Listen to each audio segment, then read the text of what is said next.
Radhe Radhe everyone, जय माता दी। आज की वीडियो में मैं आप लोगों को नवरात्रि पूजा की सरल और संपूर्ण विधि बताऊंगी और साथ में ही आपके सभी प्रश्नों के उत्तर भी मिल जाएंगे। नवरात्रि के दिन सुबह सुबह स्नान आदि करने के बाद एक चौकी लगा लेंगे और उस पर हम लाल या पीले कलर का कोई भी वस्त्र बिछा लेंगे। कोशिश करें चौकी पूर्व दिशा की तरफ लगाएं। इसके बाद आपके पास माता रानी की कोई भी फ़ोटो है या मूर्ति है, उसे हम विराजमान कर लेंगे। तो जो भी माता रानी का स्वरूप आपके पास है उसे विराजमान करेंगे। इसके बाद हमें कलश की स्थापना करनी होती है। तो कलश के कंठ पर हम कलावा या मौली बांध लेंगे। आप कलश मिट्टी या पीतल या तावे का किसी का भी ले सकते हैं। इसके बाद कलश में हम थोड़ा सा गंगा जल डालेंगे और इसके बाद शुद्ध जल से हम कंठ तक कलश को भर लेंगे। इसके बाद थोड़ी सी हल्दी डालनी है। अगर आपके पास साबुत हल्दी है तो हल्दी की एक गांठ डाल सकते हैं। इसके बाद में एक सिक्का डालेंगे, 2 लौंग डालेंगे, 1 इलायची डालेंगे और 1 सुपारी डालेंगे। थोड़े से चावल और फूल डालकर हम कलश को तैयार कर लेंगे। इसके बाद में हम कलश के कंठ पर कलावा बांधेंगे।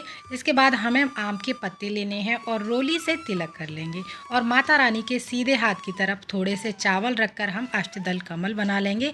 इसके बाद कलश को स्थापित करेंगे।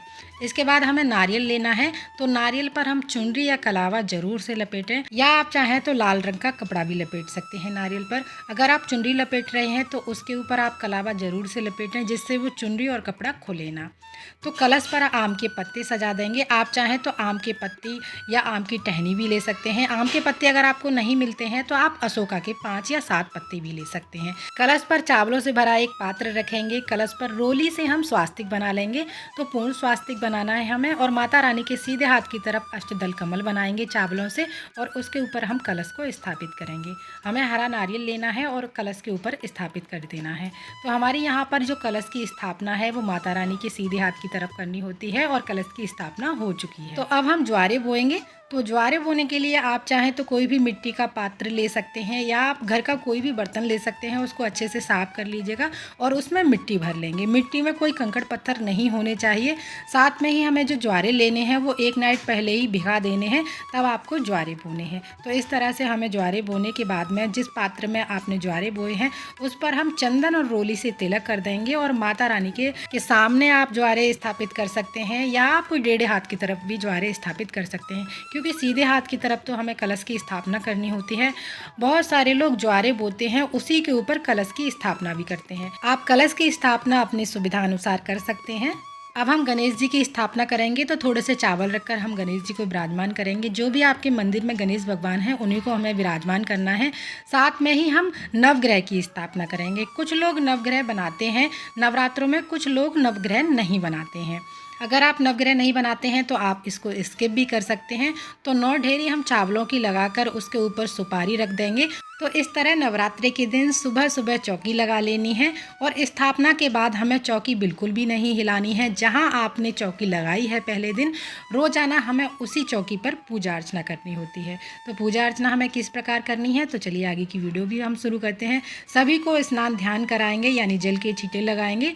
तो अब हम अखंड ज्योत जलाएंगे। अगर आप यहाँ पर अखंड ज्योत जलाना चाहते हैं तो आप अखंड ज्योत जला सकते हैं। तो मैं यहाँ पर अखंड ज्योत की स्थापना नहीं कर रही हूँ, तो मैं यहाँ पर सिंपल दिया जला लूँगी।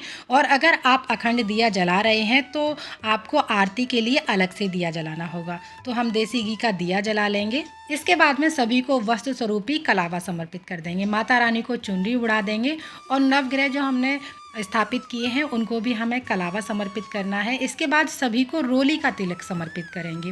कलश पर हम पूर्ण स्वास्तिक पहले ही बना चुके हैं। नवग्रह को हम सूखी रोली समर्पित करेंगे। आप चाहें तो गीली रोली से भी तिलक कर सकते हैं। इसके बाद सभी को फूल समर्पित कर देंगे। गणेश भगवान को, माता रानी को लाल रंग के फूल समर्पित करेंगे और गणेश भगवान को पीले रंग के फूल समर्पित करेंगे, क्योंकि माता रानी को लाल रंग के फूल अति प्रिय हैं और गणेश भगवान को पीले रंग के। तो माता रानी को लाल रंग के फूल समर्पित कर देंगे। इसके बाद हम माता रानी को श्रृंगार का सामान समर्पित करेंगे। तो 16 श्रृंगार आप समर्पित कर सकते हैं या 5, 7, 9 जितने भी आप चाहें, आपके सामर्थ्य है उस अनुसार आप माता रानी को श्रृंगार का सामान समर्पित कर सकते हैं। सभी को दक्षिणा समर्पित कर देंगे। तो माता रानी को पहले दिन पान का भोग लगाया जाता है, यानी पान समर्पित किया जाता है। अगर आपको मीठा पान मिल जाता है तो बहुत ही अच्छी बात है, और अगर नहीं मिलता है किसी कारणवश तो आप एक सादा पान ले लीजिएगा। उस पर हम एक सुपारी रखेंगे एक इलायची रखेंगे, बतासा रखेंगे, लौंग रखेंगे और उस पान के ऊपर रखकर हम माता रानी को भोग समर्पित करेंगे। साथ ही आप चाहें तो पंचमेवे का भी भोग माता रानी को समर्पित कर सकते हैं। माता रानी को बतासे अति प्रिय हैं, तो आप भोग में माता रानी को बतासे का भोग जरूर से समर्पित करें। ऋतु अनुसार आपके पास जो भी फल हैं वो भोग में समर्पित कर सकते हैं। अगर आप माता रानी की नवरात्रि की कथा सुनते हैं तो आप कथा सुन लेंगे, या आप दुर्गा सप्तशती का पाठ भी कर सकते हैं। इसके बाद में हम दक्षिणा समर्पित करेंगे। दक्षिणा आप चाहें तो पहले दिन समर्पित कर सकते हैं या लास्ट के 9वें दिन भी आप दक्षिणा समर्पित कर सकते हैं। अगर आप पहले दिन दक्षिणा समर्पित कर रहे हैं तो आपको पूरे 9 दिनों तक दक्षिणा वहीं पर रखी रहनी देनी है, यानी चौकी पर रखी रहनी देनी है। अब हम हवन करेंगे। तो माता रानी की पूजा में लास्ट में हवन किया जाता है। तो सबसे पहले हम जो गाय के उपले होते हैं उनको किसी भी पात्र में रखकर उनको जला लेंगे। तो कपूर रखकर हम उपलों को जला लेंगे। उसके बाद 2 लौंग लेंगे। तो हमें 2 लौंग के जोड़े चढ़ाने होते हैं। तो पहले हम घी में उनको डुबोकर उसके बाद में हम हवन में समर्पित। और लौंग हमें टूटी हुई बिल्कुल भी नहीं लेनी है, यानी लौंग पर फूल बने हुए होने चाहिए, टूटी हुई लौंग बिल्कुल भी नहीं होनी चाहिए। हवन में समर्पित करने के बाद में हम भोग समर्पित करेंगे। आपने थोड़ा सा पंचमेवे का भोग समर्पित किया है तो उसमें से पंचमेवे का भोग समर्पित करेंगे, बतासा समर्पित करेंगे, गूगर समर्पित करेंगे, सामग्री समर्पित करेंगे। तो इस तरह से हमें हवन करना होता है छोटा सा। अंत में हम जल के छींटे लगाएंगे हवन पर। इसके बाद माता रानी को 1 लोटा जल समर्पित करेंगे, धूप दीप जलाएंगे। उसके बाद में हम आरती करेंगे। तो आरती सबसे पहले हमें गणेश भगवान की करनी है, उसके बाद माता रानी की आरती करेंगे। आरती करने के बाद में हाथ जोड़कर पूजा में रही कमियों के लिए क्षमा याचना करेंगे और अपनी मनोकामनाओं को पूरा करने के लिए माता रानी से प्रार्थना करेंगे। जो जल का लोटा है हम सूर्य भगवान को अर्घ दे देंगे। 1.25 घंटे बाद या फिर जब दीपक शांत हो जाएगा तो जो भी आपने भोग प्रसाद चढ़ाया है, यानी जो भी फल समर्पित किए हैं, वो घर के सभी सदस्यों में बांट देंगे। तो इस तरह से हमें नवरात्रि के पहले दिन में पूजा अर्चना करनी होती है।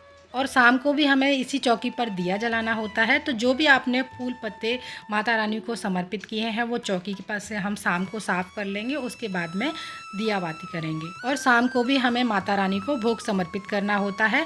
तो जो भी आपने शुद्ध सात्विक भोजन घर में पकाया है, आप चाहे तो उसका भी भोग समर्पित कर सकते हैं, या फिर आप कोई भी ड्राई फ्रूट्स का या फल का भोग समर्पित कर सकते हैं माता रानी को। अगर नवरात्रि की सरल पूजा विधि आप लोगों को पसंद आई है, अच्छी लगी है, तो प्लीज़ वीडियो को लाइक ज़रूर कीजिएगा। साथ ही हमारे चैनल को सब्सक्राइब करना ना भूलिएगा। अगर आपका कोई प्रश्न है तो वो आप मुझसे पूछ सकते हैं। साथ ही त्योहारों से जुड़ी वीडियोज़ हमारे चैनल पर आती रहती हैं। हमसे जुड़ने के लिए हमारे चैनल को सब्सक्राइब ज़रूर कीजिएगा। फिर मिलते हैं अगली किसी और वीडियो में। तब तक के लिए आप सभी को राधे राधे, जय माता दी।